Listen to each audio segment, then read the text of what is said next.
महोबा जिले में विस्फोट माफियाओं ने फिल्म पुष्पा की कहानी को हकीकत में बदलते हुए सिंडिकेट बनाकर विस्फोटक पदार्थों के दाम 4 गुना बढ़ा दिए हैं। इस मनमानी ने खनन और क्रेशर उद्योग को बुरी तरह से प्रभावित कर दिया है। वहीं पहाड़ संचालकों ने जब बढ़ते दामों का विरोध किया तो सिंडिकेट ने उन्हें सामग्री देने से इनकार कर दिया। वहीं आक्रोशित खनन कारोबारियों ने खनन उद्योग कल्याण समिति के बैनर तले डीएम और एसपी को मिलकर सिंडिकेट के खिलाफ सख्त कार्रवाई और विस्फोटकों के तय दाम पर उपलब्ध कराने की मांग की है। देखिए हमारे संवाददाता अनीस मंसूरी की ये न्यूज। सिंडिकेट के खिलाफ कैसा मोर्चा चला? वो आप समझ ही गए हैं कि सिंडिकेट कैसे किस तरीके से मनमाने दाम पर विस्फोटक बेच रहे हैं अपने तरीके से। उसी का हम लोग विरोध करने गए थे। माननीय जिलाधिकारी के यहाँ भी गए थे तो जिलाधिकारी कमिश्नर साहब आए तो बांदा गए हुए हैं, नए कमिश्नर साहब आए हैं तो वहाँ भी हमें बात रखनी थी और कप्तान साहब से बात हुई है, बहुत बढ़िया बात हुई है। क्योंकि ये लोग जो सिंडिकेट बनाते हैं तो वो लोग ये भय दिखा के काम करते हैं कि अगर हमारे यहाँ कोई काम करने बाहर का आदमी आएगा तो हम उससे पुलिस से पकड़ा देंगे उसको, तो ये भय दिखाया जाता है। जबकि हमारे कप्तान साहब एकदम फेयर हैं, उन्होंने कहा कि ऐसी कोई घटना आती है तो हमारे सामने आप तुरंत लाइए और हमारा कोई भी पुलिस विभाग बिना खनिज विभाग के कोई काम नहीं करता खनिज का, और ऐसी कोई अगर बात आती है तो हमारे संज्ञान में लाइए। और बहुत अच्छी बात हुई है और मेरी समझ में अब इसके बाद जो है अब बाहर के लोग हमारे यहाँ काम करना शुरू कर देंगे। अच्छा, जो ईडी और सेल है वो क्या रेट था, आपको क्या दाम पर मिल रहा है? ये जो है जो अमोनियम नाइट्रेट आती है जो बोरी जो यूज होती है उसमें वो 3500 रुपए की थी, आज वो 8500 रुपए में बेच रहे हैं केवल सिंडिकेट बना के। जबकि किसी भी प्रिंट रेट से ज़्यादा किसी माल को बेचना अवैध है। तो यही बात हम लोग डीएम साहब से भी कहेंगे और जहाँ भी जो वो मंच होगा उचित वहाँ हम बात रखेंगे अपनी। और इसी तरीके से वो जो उनका ईडी और मशाला सेल बोलते हैं उसका जो सेट होता है वो सेट आता था हम लोगों का जो है कितने का था वो 4000 का था, उसको भी 8500 रुपये में बेच रहे हैं। तो इससे पूरा बाजार प्रभावित हो गया है व्यापार हमारा, और अगर इस पे अंकुश नहीं लगा तो बस 1-2 दिन ही चल पाएगा, ये बंद हो जाएगा पूरा व्यापार। घटना पार्टी में मिलने हो गए सब हो गए तो बात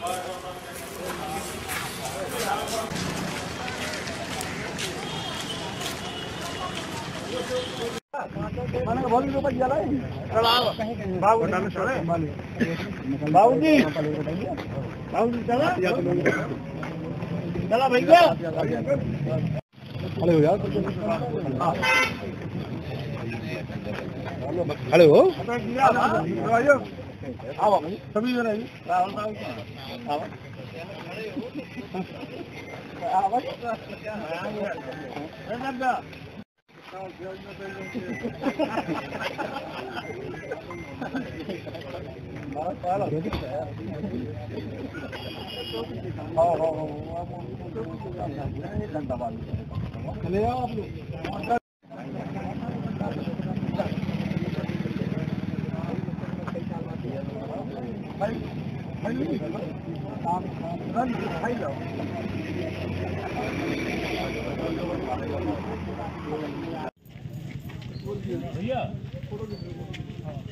आते डाल लो आसिफ थोड़ा भैया आ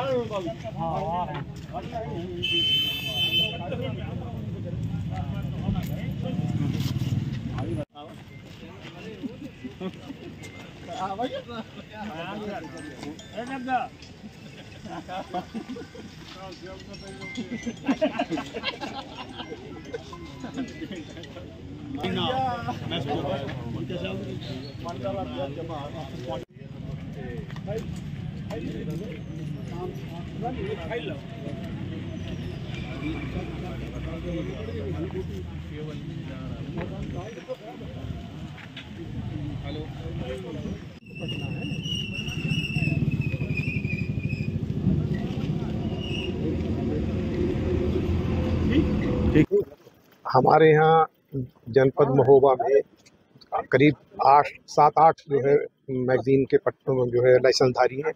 पहले ये लोग अपना अलग अलग व्यवसाय करते थे। अब इन्होंने कुछ दिनों से किया ये है कि 8 ने मिल करके एक आदमी नियुक्त कर दिया है कि जो एक आदमी मार्केटिंग करेगा। तो जो सामान सेट 11,000 का मिलता था वो ये 17,500 का बेच रहे हैं।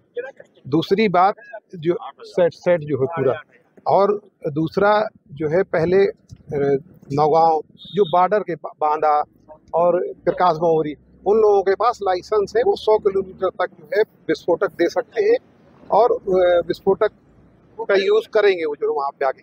तो उनको ये धमका रहे हैं कि हम तुम्हारी गाड़ी पुलिस से पकड़ा देंगे। उन्होंने आना बंद कर दिया और इन्होंने मनमानी कीमत बढ़ा दी। पहले भी इन्होंने एक बार सिंडिकेट ऐसे बनाया था, तो उसमें एक हमारे जो है इसी व्यवसायी की जो है घटना घटित हो गई और वही हालात ही आज पैदा कर रहे हैं। व्यवसाय ये डूबा हुआ है बिल्कुल। मतलब हम लोग इस स्थिति में है कि व्यवसाय चलाने में समर्थ नहीं है, व्यवसाय टूट जाएगा, खत्म हो जाएगा, हम लोग बंद कर देंगे। तो ये हम लोग कप्तान साहब से कहने आए थे कि आपका भय दिखा, पुलिस का भय दिखा करके ये अन्य मैगजीन वालों को धमका रहे हैं कि तुम यहाँ काम करोगे तो हम तुम्हारा जो है सामान पकड़ा देंगे। और यही स्थिति रही तो मतलब अगर नहीं ये कंट्रोल, भाई कंट्रोल रेट का जो है माल वो उसमें 10-20% ही प्रॉफिट ले लें। ये 300% प्रॉफिट चाहते हैं, 400% प्रॉफिट चाहते हैं, तो उसमें हम लोग सक्षम नहीं है उसको जो है बेयर करने में, चूंकि मार्केट गिरा हुआ है, रेट बिल्कुल नहीं है। हमारे खनन पत्थर उद्योग में पत्थर तोड़ने के लिए विस्फोटक सामग्री की आवश्यकता होती है। वो विस्फोटक सामग्री वर्तमान में पूर्व की भूतकाल की जो दरें थी उससे 3 गुने रेट पर आज प्राप्त हो रही है। ये कुछ लोगों ने सिंडिकेट बना करके पत्थर व्यवसायियों के साथ लूटने का काम कर रहे हैं। इससे पत्थर व्यवसाय में भारी गिरावट आई है। साथ ही पत्थर उद्योग की जो कीमतें हैं पत्थर की बहुत बढ़ने लगी हैं, ताकि हम राजस्व देने में भी असमर्थ हो रहे हैं और ऐसे में पत्थर उद्योग बंद होने का कारण पहुंच चुका है। विस्फोटक सिंडिकेट कैसे काम कर रहा है जिससे नुकसान हो रहा है व्यापारियों को? विस्फोटक के जो लोग हैं, लाइसेंस धारक है, वो कुछ लोगों के हाथ में पूरा व्यवसाय कर लिया है और मन चाहे ढंग से उसकी दरें बढ़ा करके पत्थर उद्योगों को विस्फोटक सामग्री दे रहे हैं।